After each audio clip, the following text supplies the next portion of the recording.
to our Common Sense Conservative team for joining me with all of you today. Arpan Khanna, our newly elected member for Oxford, James Bazan, Rashad was our old friend. Bazan is our Shadow Minister of Defense and represents Selkirk Interlake riding. He's a rancher, a farmer, and a lifelong Manitoban.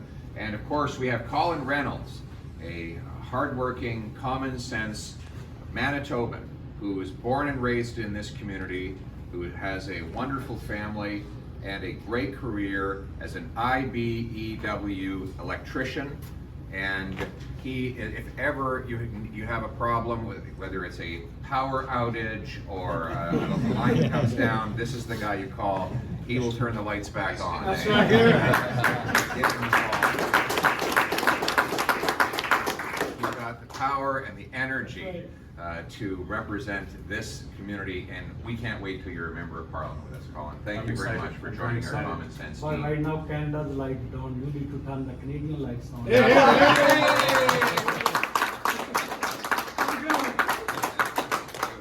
So it's great to be back in the prairies. I grew up in Calgary, Alberta. I was born to a 16-year-old single mom who put me up for adoption to two school teachers. But they taught me that in Canada, it didn't matter where you came from, it mattered where you were going. It didn't matter who you knew, it mattered what you could do. And that's the country my wife came to as a refugee from Venezuela. It's the country we want for our kids and yours. But it's not the Canada we see when we look around us today. After 9 years of Justin Trudeau and the NDP, everything is broken, and Canadians are broke. Life costs more. Work doesn't pay. You make it, Trudeau takes it. Housing costs have doubled. Crime, chaos, drugs, and disorder are common in our streets, with a 356% increase in extortions after Trudeau and the NDP lowered the penalty for extortion with a gun. We see stolen cars, we see more drug overdoses, tent encampments have popped up everywhere in beautiful communities that used to be pristine and safe. But the good news is, life was not like this before Justin Trudeau, and it won't be like this after he's gone. We're going to turn the hurt that he and Jagmeet Singh have caused into the hope that Canadians need. And this is important because, you know, Jagmeet Singh and the NDP, they told you they were going to represent Manitoba. And years ago, the NDP fought for working people, but not anymore. Singh needs his pension. He needs till January of 2025 as an MP to qualify for his $2 million pension. And that's why he signed on to a coalition with Trudeau to keep him in power. He doesn't want the election to happen until next year. And so he sold out his community, sold out the people, sell out Singh. But we don't want someone who's working for his pension and helping Justin Trudeau. We want someone who's working for the community and fighting for you. And that's what we're going to get. We have a common sense plan to axe the carbon tax, which will lower gas, heat, and grocery bills. It will help our truckers stay in business and deliver their goods more affordably. We will lower income taxes, so hard work pays off. We are the only party that voted against the recent capital gains tax increase that is punishing all of the entrepreneurs in this room for their sleepless nights, hard work, constant sacrifice, and stress. So what Trudeau and the NDP say to you is, you know, if you start a business, here's what you get. You get to stay up all night worrying about how you're going to pay the mortgage and the bills the next day. You get ulcers because of the stress. You might get robbed. You might have to risk the possibility of bankruptcy. That's the bad news. And the good news is if you succeed, then you can give all of your success over to the government through a higher 66% capital gains tax. It's like having a silent partner in the business. You didn't know you had him. He didn't show up to help you run the business. He wasn't there the sleepless nights.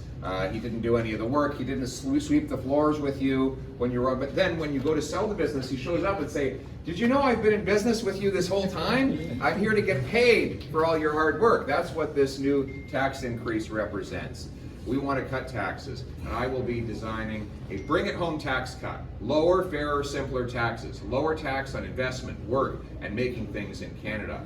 Simpler. We're going to cut administrative and compliance costs of the tax system, so you spend less time filling out paperwork and dealing with auditors, more time serving customers and hiring workers. Fairer. We're going to cut off the corporate welfare checks to large multinational corporations, and we're going to shut down the overseas tax havens and use the money that we get from that to lower the tax bill for working class people. Lower, simpler, fairer, to bring home production and paychecks to this country. Furthermore, we're going to have homes. We're going to get homes built. We have the fewest homes per capita in the G7, even though we have the most land to build on. Why? The worst bureaucracy. I was just talking to the investor in Parker Lands. This guy wants to build 2,000 homes next to the brand new train station there that was built for those homes. But the city's blocking him, so he has to go to court. The court actually smacked the city down, said you have to let these homes go ahead. They're appealing. So they've already had to pay this guy $5 million of your money for lawyers, and meanwhile the city itself is spending money on its own lawyers to fight against housing, so your kids won't be able to afford a home. I'm going to require municipalities free up land, speed up permits, and cut development taxes as a condition of getting their federal money to permit 15% more home building per year. Every federally funded transit station will be required to have high density of housing around it, or the federal money will not flow. We'll sell off 6,000 federal buildings and thousands of acres of federal land to build, and we'll back the trades by giving more Red Seal material to our schools for our kids to start their pre-apprenticeship in their mid-teens, by giving a tax fairness for Traveling Trades Workers Act, so that when trade worker goes from one site to another, he can write off the cost of food, transportation, and accommodation. And we're also going to back our professional immigrants. We have 20,000 immigrant doctors, 32,000 immigrant nurses banned from working in our hospitals because they can't get a license to practice. In the States, a nurse can get an international exam and be working in 2 weeks. We have Red Seal in the trades. I want to bring in a new Blue Seal in the professions, so that a professional who comes here can take a test, prove they're qualified, and get to work as a doctor, nurse, engineer, or architect within 60 days.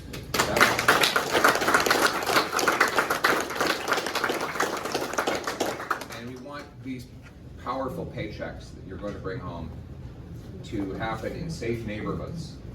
And right now, the neighborhoods are not safe. Why? Because of the catch and release system. Catch and release criminal justice allows the same repeat violent offenders to be free within hours of their latest arrest to reoffend once again. We're going to make anyone who has a long rap sheet of offenses ineligible for bail, house arrest, or parole. It will be jail, not bail, jail, not bail. Secondly, we will crack down on the borders. We will bring in high-powered scanners for all the shipping containers that are come in and go out to stop criminals from bringing in drugs and guns and taking out stolen cars. Every single shipping container should get scanned. We'll pay for it by canceling the gun grab. You know, Trudeau and the NDP want to ban your hunting rifle. They want to ban sports shooters. Complete waste of money. They have spent $40 million to take firearms away from licensed, law-abiding, trained, and tested people. And you know how many guns they've got? 0. They're even asking Canada Post if Canada Post would come and pick up your gun, knock on your door and say, I understand you have a hunting rifle, I'd like to take it away. Canada Post said, to hell with that, we're not doing it. We deliver mail. But our hunters are not the risk. It's not Grandpa Joe's hunting rifle that's shooting up our communities. I want to protect Canadians from criminals. Trudeau and the NDP want to protect turkeys from hunters. You decide which makes more sense. And finally, there's the drugs. Right now, governments are giving out hard drugs, and that's causing more and more drug violence. We just saw the recent document release, National Decriminalization Plan.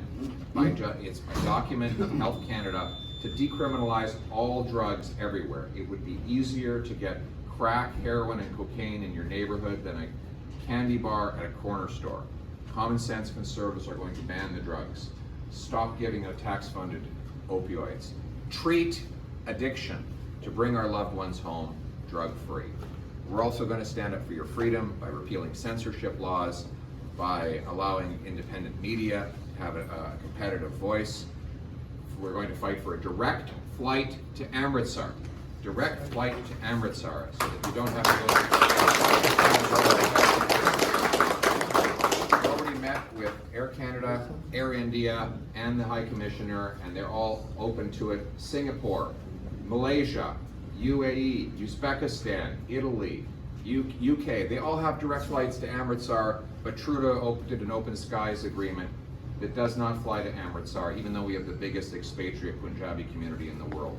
This is ridiculous. Bad for business, bad for our people. We're going to fight to fix that as well. We want more freedom through less government. We want you to be in charge of your life. We want this to be a country where anyone from anywhere can do anything. Whether your name is Chang or Charles, Martin or Mohammed, Singh or Smith, Poilievre or Patel.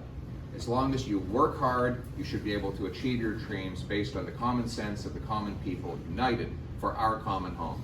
Your home, my home, our home. Let's bring it home.